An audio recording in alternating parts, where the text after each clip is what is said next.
Hello guys! Today I've got Sennheiser Momentum 5 headphones and I'm going to show you how to set the device type of these headphones in your Android phone. At first open the settings. Here open connections and Bluetooth.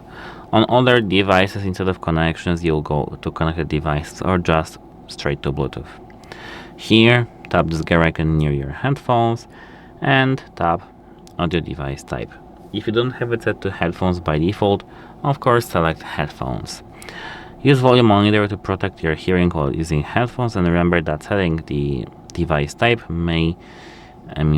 should actually increase the measurements of your hearing, of your level of the hearing, of your volume level to protect your hearing.